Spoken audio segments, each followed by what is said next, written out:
Hello again, everyone. Time for lesson number 3 in our circles unit. We're going to call it area of a shaded region. We won't always be dealing just with circles, but that'll be the biggest piece. We'll also do a little bit more review of arcs and sectors for those of you who still struggled a little bit through the last lesson. So let's jump right in. So to start today's lesson, we're going to go back to our massive circles packet. We're going to look this time at 27 and 28. I'm going to skip 26, skip 29 for today. So we'll focus first on these two questions, get our ideas down. And then we'll move on to question number 30, which brings back a lot of what we did in lesson 2 and will be a good review to bridge these two lessons together. Okay, so up here on the board, you guys can see that I've got the diagram for number 27. You've got your CD inside your square case, and your goal is to figure out how much space is there between that CD and the outside of this case. How big is this region that I've colored in here in purple that surrounds our CD?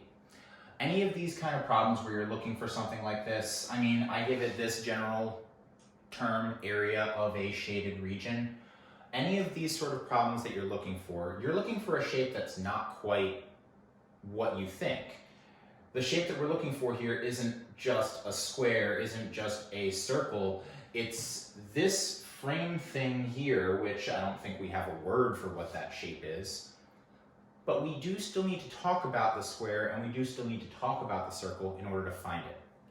Now, when your goal is to find the area of the shaded region, you're finding the area between two objects. And if you're going to find the area between two objects, you're going to need to find the area of the two objects. Which object makes the outer border of our figure, which shape makes the inner border of our figure, and figure out what's happening there. To put it a little more simply,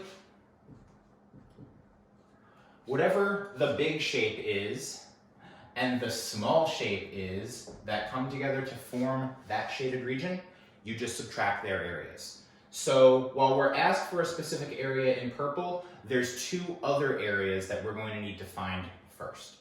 Now, lucky for us in this problem, we're dealing with some pretty easy areas to find. Our big shape was a square. So all we have to do is remember how to find the area of a square, and guess what? If you know this side's 13, you know every side's 13. We just need to do base times height. So 13 times 13, or 169 centimeters squared, would be the area of the entire large shape, the entire square. Cool, that didn't take us long. Now we got to do the small shape, and it's only going to be a little tricky because you know your formula, pi r squared, but don't get tricked. You don't put a 12 here. We were given 12 as the diameter of this circle, not the radius. So just make sure you guys remember how it is to find the radius. Just cut it in half. And you get pi times 6 squared. You're going to go ahead and do 6 squared. You're going to get 36 pi. And depending on the question, you can leave your area like that. That is, as we said, an exact area. 36 times whatever pi is. For our purposes here, I will allow you guys to round this to 2 decimal places because we're asked to find the area of a different space. And if you go into Home Depot and say, oh, I need something that's an area of 169 minus 36 pi, you'll be laughed out of the store. And once you guys throw that into a calculator, you're going to see this is about 113.1. We do the subtraction, we get 55.9. Our units still for our area need to be in square units. So 55.9 centimeters squared for our final answer for the area of that shaded in region. So the math isn't particularly difficult. We just have 2 steps to do before we can get to our final answer. With that in mind, I'd like you guys to take a look at question number 28 right below it.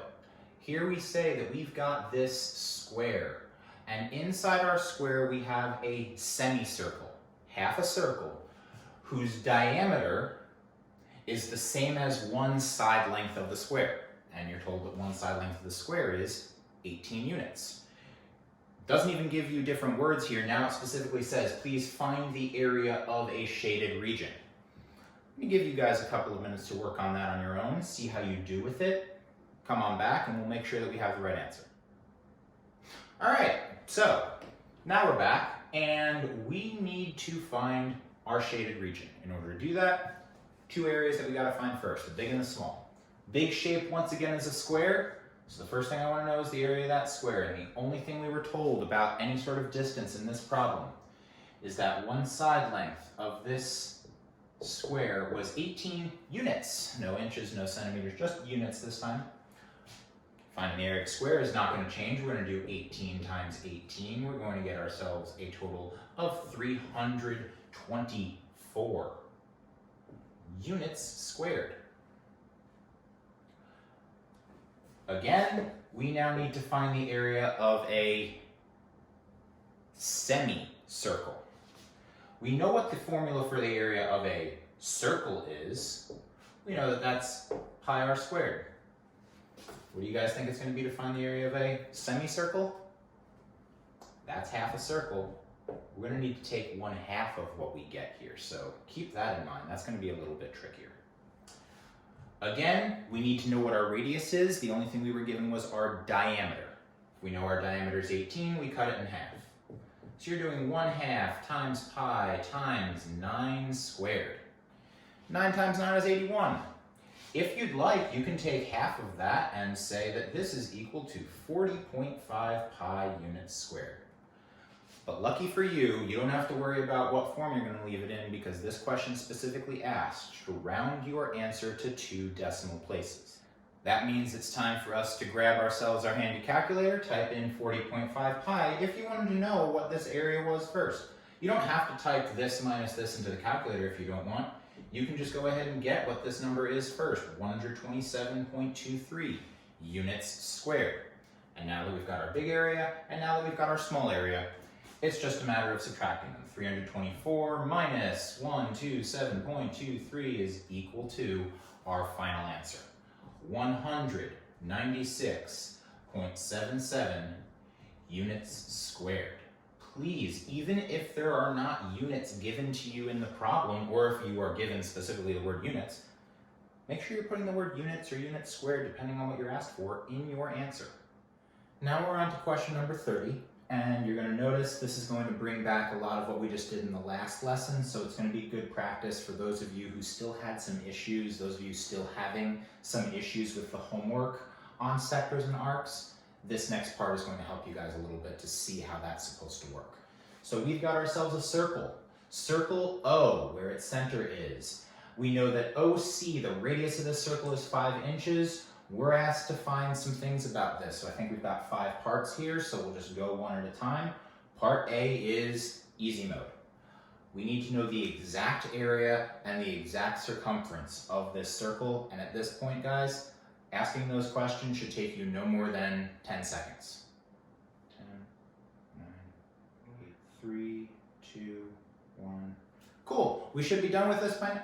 Oh, look at that. There are the answers. So, pi r squared for our area of a circle, 5 squared is 25. 2 pi r, 2 times 5 is 10. 25 pi inches squared, 10 inches for our circumference. And again, you were asked for exact answers here, guys, so please don't give me the 78.54 or the 31.42 for those things. We want to know, at least in part A, what the exact values are. Now it's time to move on to that promised review of what we had done in the last lesson, the length of arcs and the areas of sectors. We're going to start with part B, asking for the length of arc AC, the distance along the circle from here to here. We are asked for an approximate answer, but I'd suggest using your exact areas and circumferences to help you along the way as much as you can, because this way you're saving the decimals, whatever they may be, for as far towards the end of the problem as you can. Leave them there, and then you're not going to have to worry about copying those decimals over and over again. Also, that might end up leading to some rounding error. If your decimal gets cut off at a certain place, your answer might look a little bit different from what we end up with.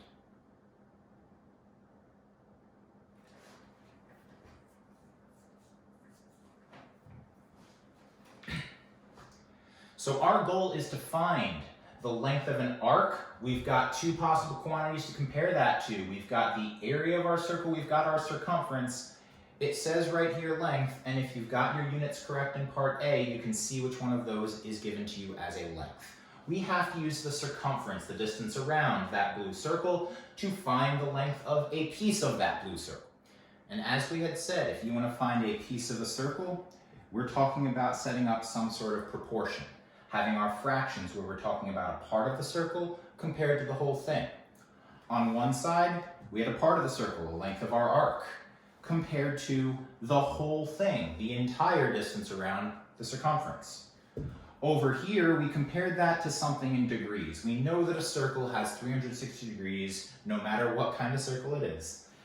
But we want to know what piece of it forms our arc. What is that angle that puts this together? In this problem, luckily, we've got two of them very much ready to go. We can just plug them straight in. You've got yourselves a 70 here. And if you have a 70 here, you put your circumference here of 10 pi. The only thing you're missing is your arc length. So here is our x, here's the thing we're solving for, here's what we have to try to do at the end of the problem. We're going to cross multiply. When we do that, 360 times x, you guys will notice, is very familiar from the previous problems that we had last lesson. 10 pi times 70, easy numbers there. 10 times 70 is 700 pi. Please don't forget that either. Last step, of course, get x by itself, divide both sides by 360. The good news is that you were asked for an approximate answer, and in that case, you don't even have to try to worry about reducing this fraction, 700 over 360. I'll show you how to think about that in the next problem. For now though, all I need to do is grab my calculator, type in 700 pi divided by 360, and I get my length of that arc. 6.11.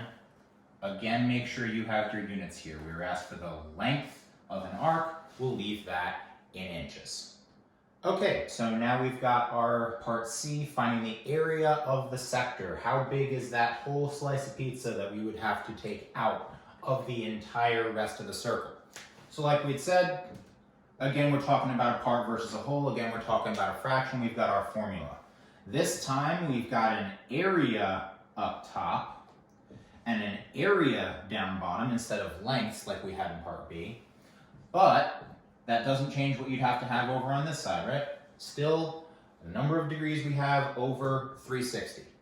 Again, we've already calculated one of these, and one of them is staring us right in the face. So you just write that in. And once again, we did 5 squared for our 25 pi for the area of our circle. Only thing we're missing is that last bit. Now, I want to give you guys, before we just jump into cross multiplication here, a way that you can make your problem look a little bit nicer and make your numbers a little bit smaller. Whenever you're starting this thing, if you have a place where you can cancel something out from top and bottom, whether it's on this side or on this side, the sooner you do that, the easier those numbers are going to be. For example, on the top here, I've got a 70. On the bottom, I've got a 360. So I can divide both of those numbers by 10, and I'll end up with 7 over 36. And if I cross multiply with those, I'm still going to get the same answer at the end. It's just going to be a little bit smaller numbers in this step right here. Instead of 360x like we've had, now it's just 36. Now I'm doing 25 times 7, which is a lot easier than 25 times 70. And it saves me the trouble of having a lot bigger numbers there. So you're welcome to do that, or you're welcome to leave these numbers as they are, whatever it is you find easiest. Either way, at the end, whether you're going to divide both sides by 36 here, or if you didn't cancel out, whether you're going to divide 1,750 by 360, either way you're going to get the same answer. Now before I go through what this actual answer is going to be when we type it into the calculator, I'd just like to mention something about exact answers one more time. Right now, on the top, this 175, on the bottom, this 36, there's nothing between those that I'd be able to reduce. So I would just have to leave that as a fraction. And whether you put the pi on the top of the fraction or the outside, it doesn't matter. There is one more way that you can write the exact answer here, and that's to type 175 divided by 36 in a calculator and get whatever that decimal is. But if you want this to be an exact answer, that's not going to cut it. because if I look at my calculator, I see that it's 4.86111111111111. If you're going to write an exact decimal that's repeating forever, you have to make sure that you include that bar over the number. So that 1 continues on forever. And now, even though this is a decimal, this is an exact answer. Exact decimals are fine to use. And now we can just find what our approximate is, because that's what probably most of you are going to do anyway. We do multiply 4.86 whatever times pi. We get 15.27. Again, please remember your units. Our radius was inches. Our area is in inches squared. Now we get to part D of this problem, where we're asked to find the area of a triangle. So this one's actually going back. It's not just a circles problem now. We have to find the area of this triangle here. Now, I know you guys know the formula for area of a triangle by now. 1/2 times the base times the height. Same as ever. Only problem is it can be really tough for people to visualize where a base and a height of this triangle are. Luckily, that word base has a couple of different meanings to us. It could just be the bottom of a shape, or keep in mind, this radius is 5 inches. That means this is 5 inches as well. And so triangle AOC is actually an isosceles triangle. And we call the base of the isosceles triangle whatever side is not the same as the other two. So cool, there's our base. All we need to know is our height. Remember, the base and height of a triangle, whether it's a right triangle or not, always have to meet at a right angle. If you want to know the height of this triangle, where this line right here, AC, is the base, you're going to have to figure out the length of this dotted line right here. Now, before we even get into how to do that, keep in mind, this red thing is not 5 inches. It stops here at the line. It doesn't continue all the way to the outside of the circle. So we already know that red line has to be less than 5 now, but we can't just put in a number right away. What we're going to have to do is calculate how long that thing is. And the only things we have to go off of are the fact that each of our radii was 5 inches long, and that we had a 70-degree angle right here. So to help you guys visualize a little bit better what's going on here, I've taken that triangle AOC, I've turned it a little bit, and I've written it this way so that you guys can see the base of this triangle, CA, is now at the bottom where you're expecting it to be. We have ourselves an isosceles triangle. We still need to figure out a couple of different measurements about it. But please remember what we first learned about isosceles triangles. If it's got 2 congruent sides, a 5 here and a 5 here, and we split it down the middle, then we've just created symmetry. It has to be the same on the left as it is on the right. And if you've got a 70-degree angle here, that also is split so that it's the same on the left as it is on the right. Turns out, we see that each of these angles here is 35 degrees. That would be an angle right here in our original shape. Our goal is to find how long this line is and how long this line is. And in order to do that, where all we're working with are some 35-degree angles and one of our side lengths, it's time for us to use trig. It's time for us to focus only on half of this triangle at a time, so that we have ourselves an actual right triangle, and you guys can now do your SOHCAHTOA as usual. Step 1. If 35 degrees is the angle we care about, please make sure you are labeling which sides are which. Your 5 is the longest side of this right triangle, so it would be the hypotenuse. You want the side opposite 35 degrees. You're coming down here. Process of elimination, your adjacent side is the one that's left. Now, in order to find the area of this triangle, we're going to need to know both of these things. So I'll ask you guys to create some variables, and because I know just how original you guys are, we'll call the opposite side X and we'll call the adjacent side Y. Now let me label those for you on the original shape too. So this is this side right here. So here's an X and here's a Y. this X goes from here to here. You guys tell me how long that one is right there? Yeah, that's also X. So as it turns out, this X right here is exactly half of the base. In our triangle formula, we're going to ask to find half of the base. Well, here it is. As soon as we use trig to find this X, I don't even have to multiply by a half. I already know, oh, that's a half of it. Great. Your height was that red dotted line here. So you're going to put an X in this, you're going to put a Y in this. This problem is going to be done in 3 more steps. 2 trig, 1 multiplying at the end. That's all. So please just make sure, again, you're setting things up correctly. You want to solve for X, which is the opposite. The only number you have to work with is 5, the hypotenuse. SOHCAHTOA, O and H, means if you guys set this up, you need to see sine of 35 degrees is equal to X over 5. Do your thing. Cross multiply, grab a calculator, see what that value ends up being when you have X equals 5 times sine of 35 degrees. And once we plug that in, we see that X is equal to 2.87. I don't have to worry about units just yet. We'll wait until the end. Don't confuse yourself by trying to worry about those right now.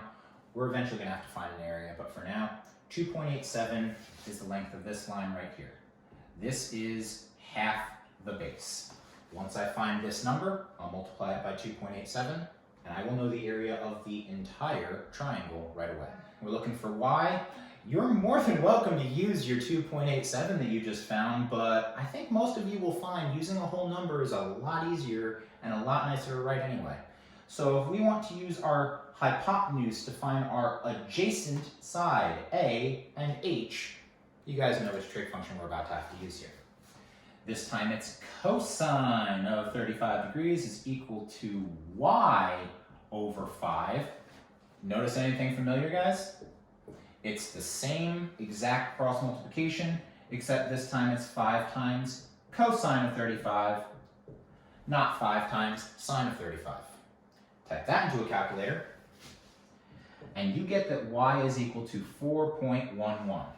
The height of this triangle, the length of this dotted line right here, like we said, had to be less than 5. There it is, 4.11. We still have to make sure we answer the question that was asked, and that was to find the area of a triangle. Again, 2.87 is half the base. 4.11 is the height. If I want to know what the area of my triangle is, all I'm doing is multiplying those 2 decimals together, rounding my answer at the end, again, please, to 2 decimal places. And you'll find that the area of this triangle is 11.8795, so we have to round it to 0.8. And then we can worry about our units at the end. The area of this triangle is 11.8 inches squared. In order for us to finally finish off this problem, part E, we go back to what this lesson actually started with, the area of a shaded region. If I want to know the area of this region here that I have colored in purple right here, we're still using that same formula we talked about before, that the area of a shaded region is equal to the big shapes area that forms that region and the small shape that forms that region. For that little sliver there, though, we have to be very clear about what the big shape is and what the small shape is that give us that little slice. Essentially, we just want to know the crust of one slice of pizza. That means the big shape that we're going to use here is not the entire circle. It's just the slice of pizza. The only part of this problem that we care about to find the area of what you see in purple is that right there. Our big shape, that's the entire slice of pizza. What small shape do we want to take away from it? If I want the crust, that means I'm just getting rid of the sauce and the cheese. Our big shape for that little sliver is a sector. And that's why I've kept these numbers down here for you guys.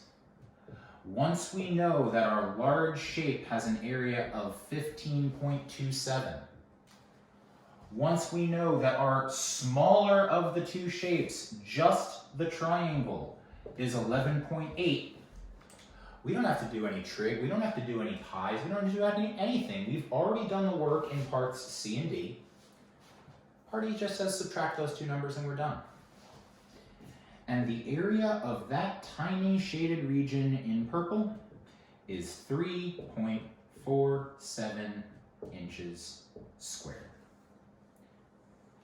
So yes, there might be some extra math involved in finding the pieces of it, but at the very end, hopefully you get something that's very nice and easy to do. Yes, we're bringing trig back in this lesson and the next lesson, sorry, but at least it's fresh in your minds from last unit, and at least trig is still as we've always known it. SOHCAHTOA, and you're good. And now if we look at question number 31, you will see the homework assignment that you'll have to do for this lesson. Find the area of the shaded region problem again, parts A through E. I hope if you've watched this video, ladies and gentlemen, that these 5 questions look very familiar. You're welcome to leave your answers for all of them as approximate. You're also welcome to use exact answers for as long as you can. Just remember, once you get to trigonometry, you won't be able to use exact answers anymore. One more thing I'd like to talk about the trigonometry you'll have to do here is that, yes, you're going to take this 75-degree angle, and remember what we did last time. We ended up cutting it in half. Yes, you will have a decimal number of degrees. That's fine. It's just going to be a 0.5, nothing to worry about too much. All right, guys, that does it for today's lesson. Depending on when you're watching this video, I hope either you have a great spring break, you are currently enjoying your spring break, or you have had a great spring break. Please remember, if you're still having issues with any of these questions, you can always email me, or feel free to show up to the virtual office hours on Google Meet every weekday, 1:30 to 2:30, but not during spring break. You guys enjoy yourselves. Take care.